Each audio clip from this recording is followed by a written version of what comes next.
Welcome to the Giga Tronics Report Results for Q4 and Fiscal Year 2020 conference call. My name is Erin and I'll be your operator for today's call. At this time, all participants are in a listen-only mode. Later, we will conduct a question and answer session. During the question and answer session, if you have a question, please press star then 1 on your touch-tone phone. Please note that this conference is being recorded. I'll now turn the call over to Tracy Mitchell. Ma'am, you may begin. Hi, everyone, and thanks for joining our quarterly conference call. I'm Tracy Mitchell, and I'm joined today by John Regazzi, our CEO, Dr. Lutz Hinkle, our Chief Financial Officer and Executive VP. Before we begin, I need to remind everyone that this conference call may include forward-looking statements, including statements about future results of operations and margins, future orders, growth, and shipments. Actual results may differ significantly due to risks and uncertainties, such as delays of manufacturing and orders for our products and services, receipt or timing of future orders, cancellations or deferrals of existing orders, the company's capital needs, the trading of our common stock, and the volatility in the market price of our common stock, results of pending or threatened litigation, and general market conditions. For further discussion, see our most recent annual report on Form 10-K for the fiscal year ending March 28, 2020, Part 1 under the heading Risk Factors and Part 2 under the heading Management's Discussion and Analysis of Financial Condition and Results of Operations. With those reminders in place, I will now pass the call on to John Regazzi. Thank you, Tracy. Good afternoon, and thank you for joining our fiscal 2020 fourth quarter and year-end earnings call. Before turning the call over to Dr. Henkels, who will review our performance in detail, I would first like to express my team's sincere hope that all of you are healthy and will remain so as restrictions are lifted. As outlined in our press release, we were adversely affected by the mandated shutdowns issued by our state and local authorities relating to the COVID-19 pandemic. We were impacted mainly in two ways. First, we had a fourth quarter microsource production schedule heavily skewed into the March timeframe in order to allow the company time to complete a cybersecurity upgrade that was a prerequisite for those shipments. The upgrade was completed on schedule, but the shutdown pushed the planned shipments into the first quarter of the following fiscal year, meaning the current quarter.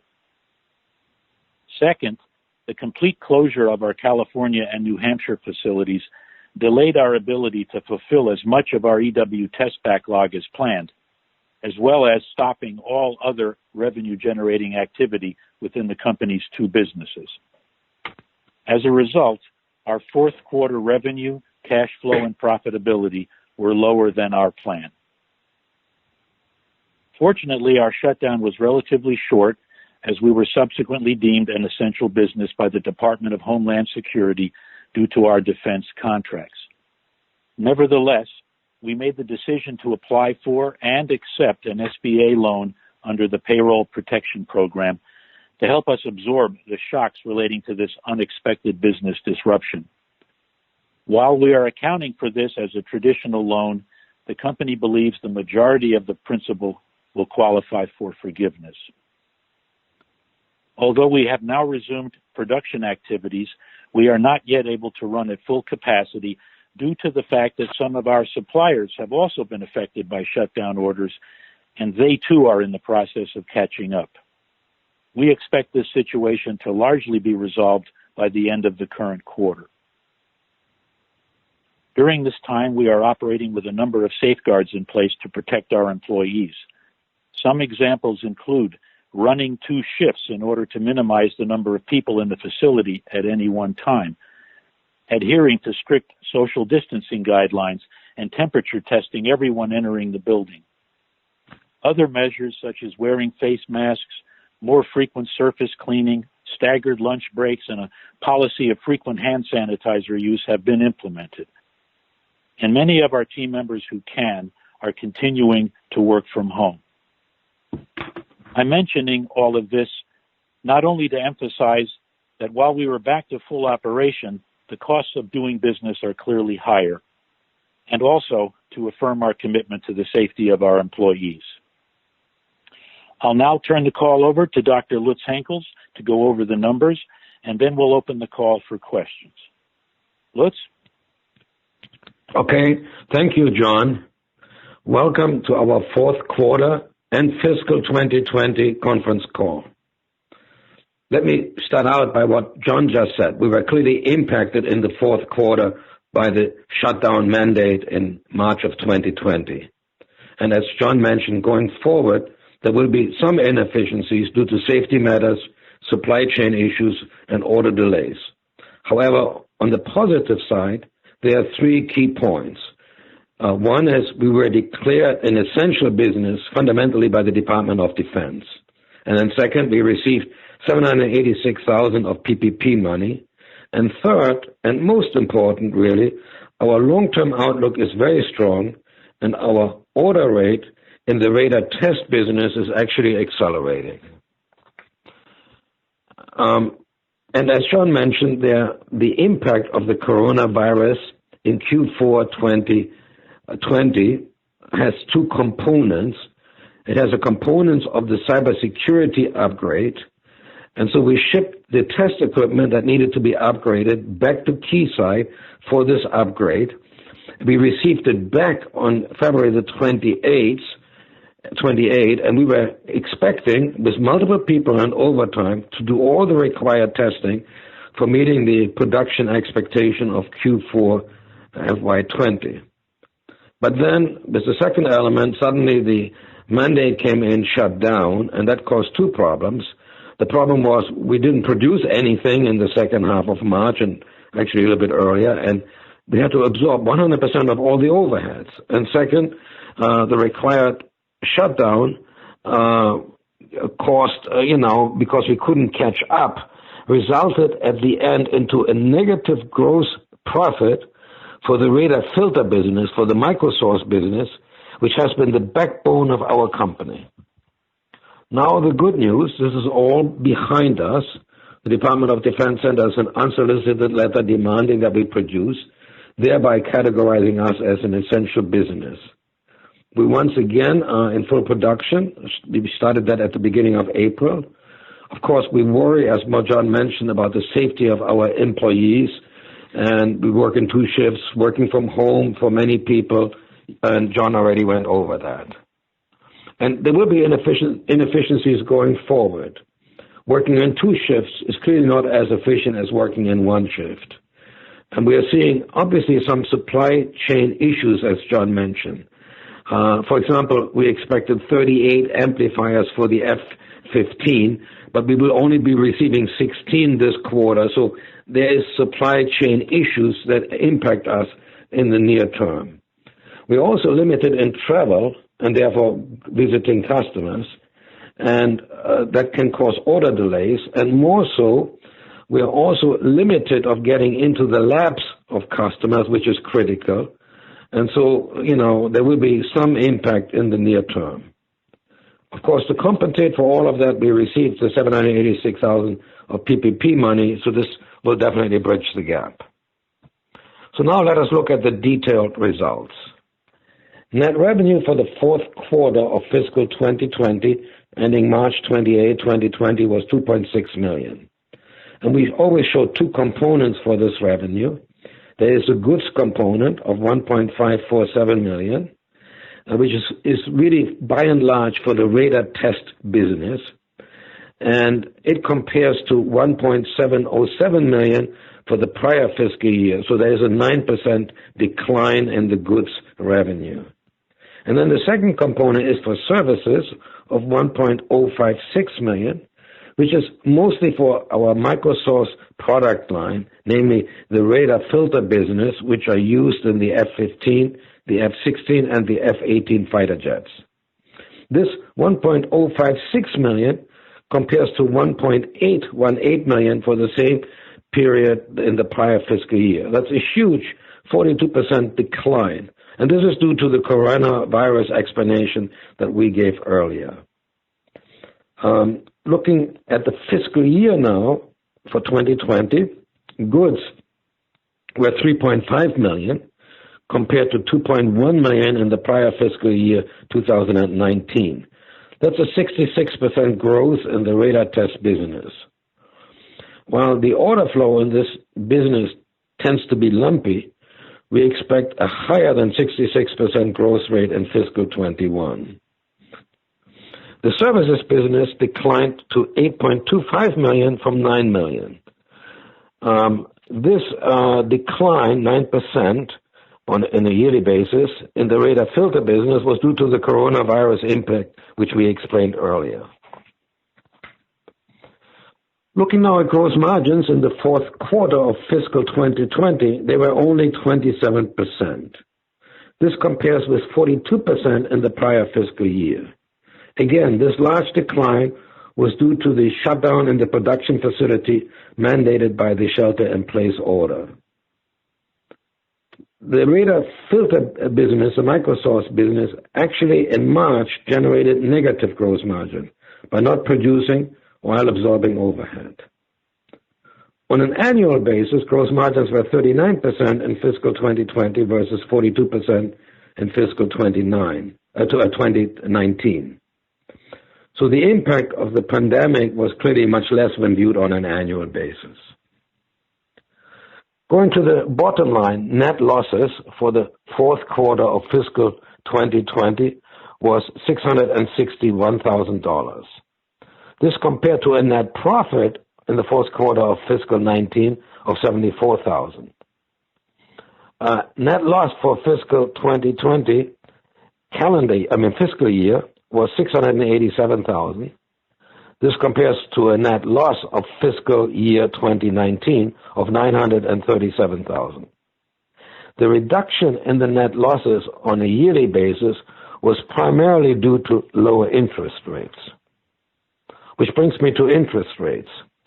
The interest rates for the fourth quarter of fiscal 2020 were $65,000. This compares to $156,000 for the fourth quarter of fiscal 2019. The major reduction in interest was due to the PFG loan, which we paid down by $989,000 during fiscal year 2020. The interest expenses for the fiscal 2020 year were $252,000, as compared to $607,000 in the prior fiscal year 2019. Again, this was primarily due to the reduction in the interest of the PFG loan, as well as lower borrowings from Bridge Bank. We expect even lower interest costs in FY 2021 because we are paying off the expensive PFG loan. So the PFG loan, when we entered fiscal 2020, was $1.781 million, and at the end of the fiscal year, it was $792,000, and we expect to pay off that loan at the end of this fiscal year that we have now entered. So much lower interest, and that's significant, going from 607 to 252 and then even lower. Looking at the balance sheet now, there are a few items I want to point out. One main change in the balance sheet is the actual accounting of leases on our balance sheet, resulting into a long-term right-of-use asset of $1.183 million, a long-term lease obligation liability of $1.135 million, and a short-term capital lease obligation of $426,000, and a reduction of long-term deferred rent of $358,000. All these four items basically balance each other out, so they don't really overall impact, but they make the balance sheet look differently. Looking at the balance sheet now from a high level and excluding the long-term lease and asset obligations that I mentioned, then you will note that assets increased by about $1.5 million and liabilities decreased by about $1 million, thus increasing the total shareholder equity by $2.5 million. This improvement in the balance sheet was driven by the capital raised during the fiscal year 2020. Now let me summarize. we have two businesses. We have the sole source Microsoft filter business, which produces filters for the F-15, the F-16, and the F-18 fighter jets. I always call this business our rock. It delivers between $7 to $9 million in sales per year and about $3 million of gross profits per year. This we expect to be true for the next 4 years. It is this business that got hurt in March by the pandemic. The pandemic may slow down our supply chain for the Microsoft filter business in the short term, but there is no concern about this business for our current fiscal year or long term. We have the orders on hand. We will catch up with any delays in the supply chain, and so this is our rock, okay? Our second business is a radar EW test business. It grew by 66% in fiscal 2020 over fiscal 2019. We expect this business to double in the current fiscal year 2021. While we are working through near-term challenges related to the pandemics, like all companies do, it is important for us to stay focused on the huge opportunity in front of us. This is a $440 million market opportunity, and we are targeting over a 5-year period to reach $60 million per year in this business. We architected our test solution like a radar from the ground up with a $24 million investment. And our solution is truly unique in this sector with very strong IP. We recently, in February of 2020, released our multi-channel coherent capture solution. This allows customers to see things they've never been able to see and capture before. There's a pent-up demand for this solution in our pipeline. In fact, close to 50% of our prospective opportunities are driven by this capability, which we now offer. Furthermore, the testing business is a higher margin business for us. So as this side of our business becomes an increasing portion of our consolidated revenue, and we certainly expect it this fiscal year, our consolidated margins should also improve into the high 40%. So over the next year, we are targeting a doubling of the radar test business, and this will drive improved profitability. However, as you certainly respect, it is difficult to predict timing of orders, given that we cannot travel to our customers, and our access to the laboratories on the bases has been extremely limited because of the pandemic, and we need to be in the labs in order to talk to our customers and get the information and get the orders. But this radar test business is now in its takeoff phase, so we expect strong performance after the shelter-in-place orders are lifted. Finally, it is important to also note that the defense business, especially the electronic warfare business, is shielded from a likely recession brought about by the pandemic. So we are definitely optimistic about our market position, even though we are concerned about our near-term impact from the coronavirus. Thank you very much. We are now ready to take questions. If you have a question, please press star then 1 on your touch-tone phone, or if you wish to be removed from the queue, please press the pound sign or the hash key. There will be a delay before the first question is announced. If you're using a speakerphone, you may need to press the handset before pressing the numbers. Once again, if you have a question, that is star then 1 touch-tone phone. I'm standing by for questions.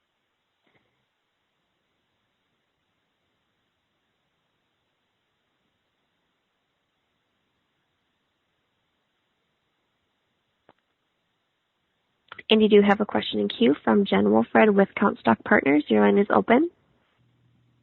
Hi, good afternoon. You mentioned that some of your sales funnel is tied to your new multi-channel coherent capture product.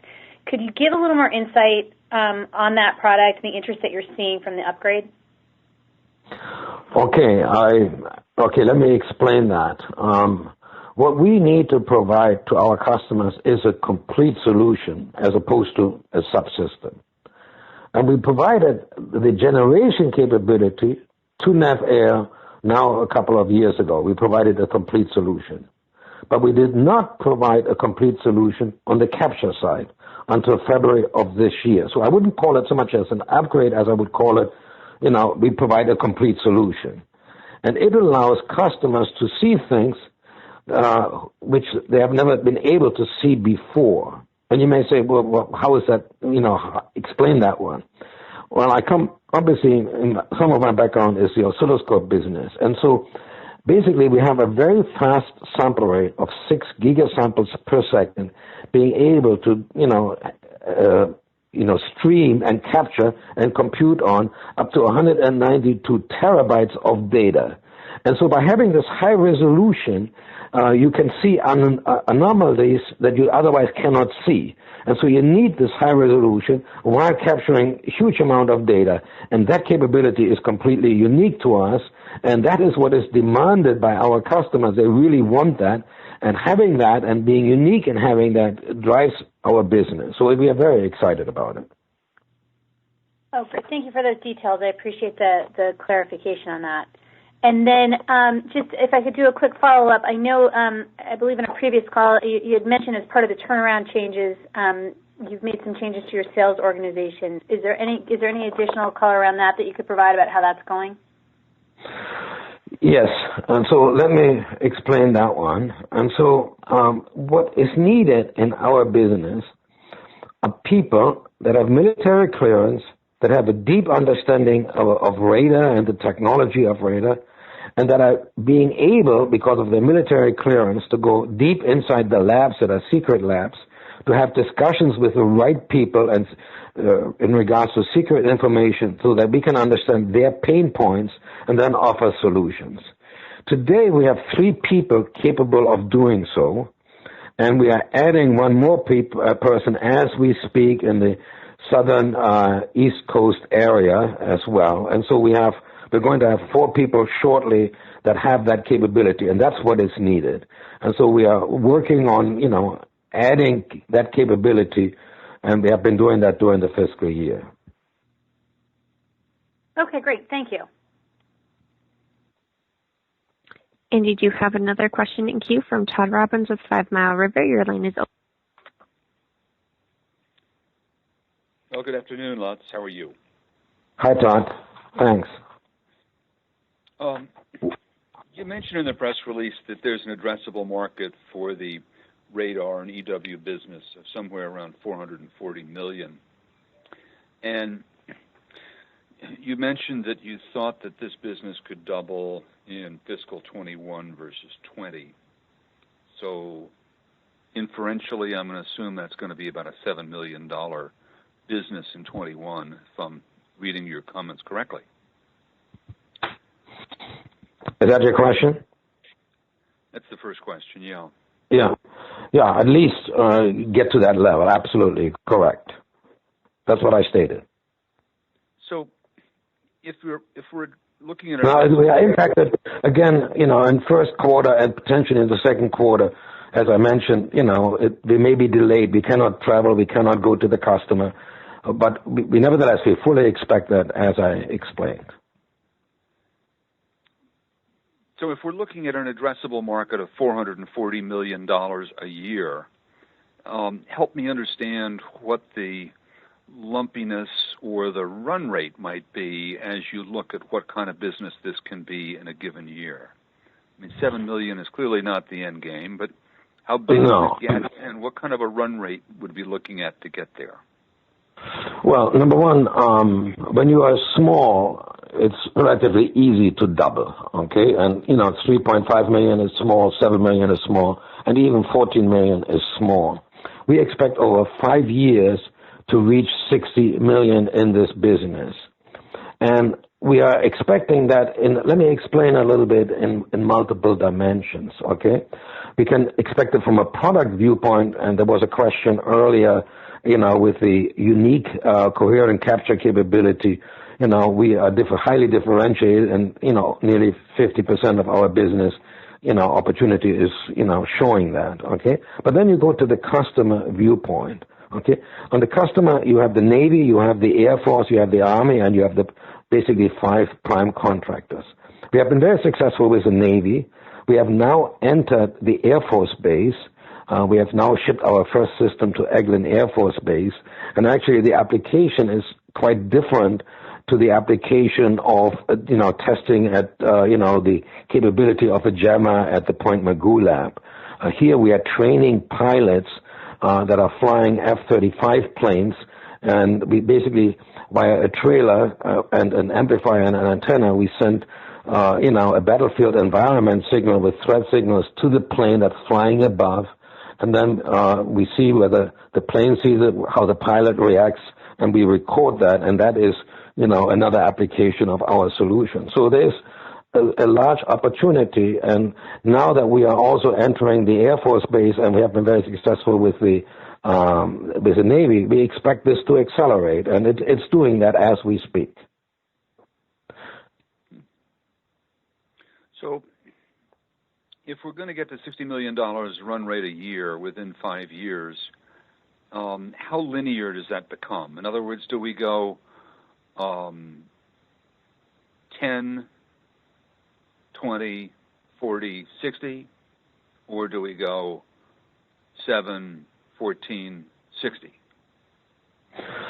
Well, number one, because we have still this coronavirus impact, so I'm saying 7 for this year, and then we'll have to see. I surely would expect that we at least double the following year, but that's now looking further out and, get to $60 million over 5 years. That's unchanged.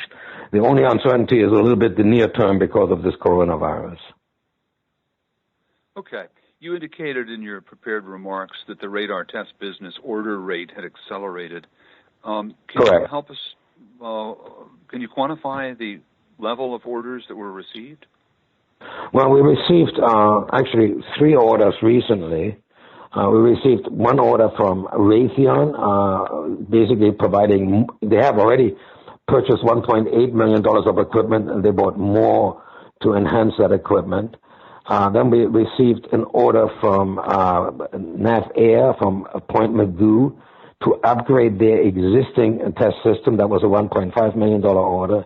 And then I mentioned that we received this order from Eglin Air Force Base for the training of the F-35. Actually, it was only a demo system, and we actually only planned to demo, and then they said, no, but you can't take the system back because we performed so well. We must keep it, and so we basically then got a purchase order for the demo equipment that we were not taking back, but now we expect follow-on orders for that. And so we expect that this is a significant portion of our business because they need about 10 trailers, and when you have a production unit with all the equipment, that is likely to be in the neighborhood of, $700,000 to $900,000 per trailer.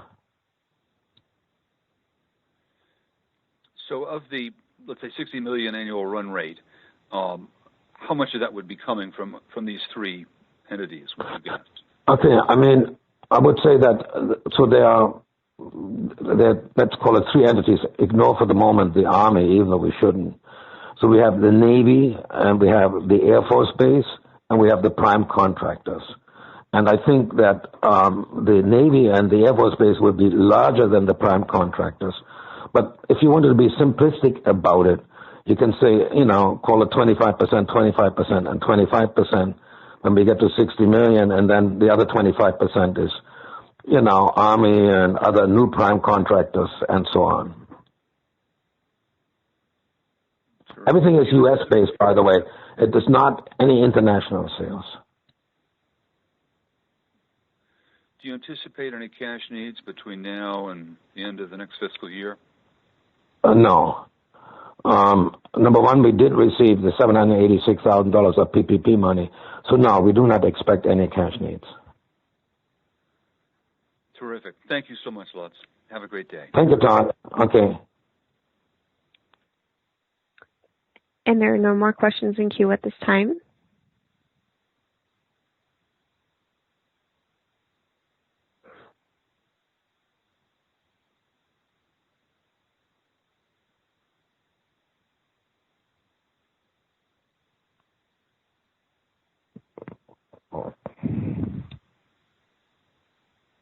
Hello?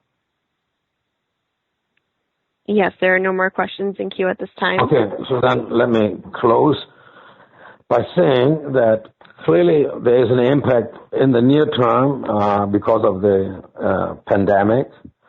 We, however, look at our business a little bit further out, it is solid. The microsource filter business, the orders are on hand.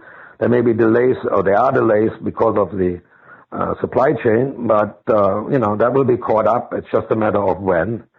And then on the radar filter business, it is also taking off, but since we cannot travel right now or go to the labs, again, there is a delay. But fundamentally, those two businesses are sound. We look forward to significant growth and are very excited about our fiscal year and our prospects. Thank you very much. Thank you, ladies and gentlemen. This concludes today's conference. Thank you for participating. You may now disconnect.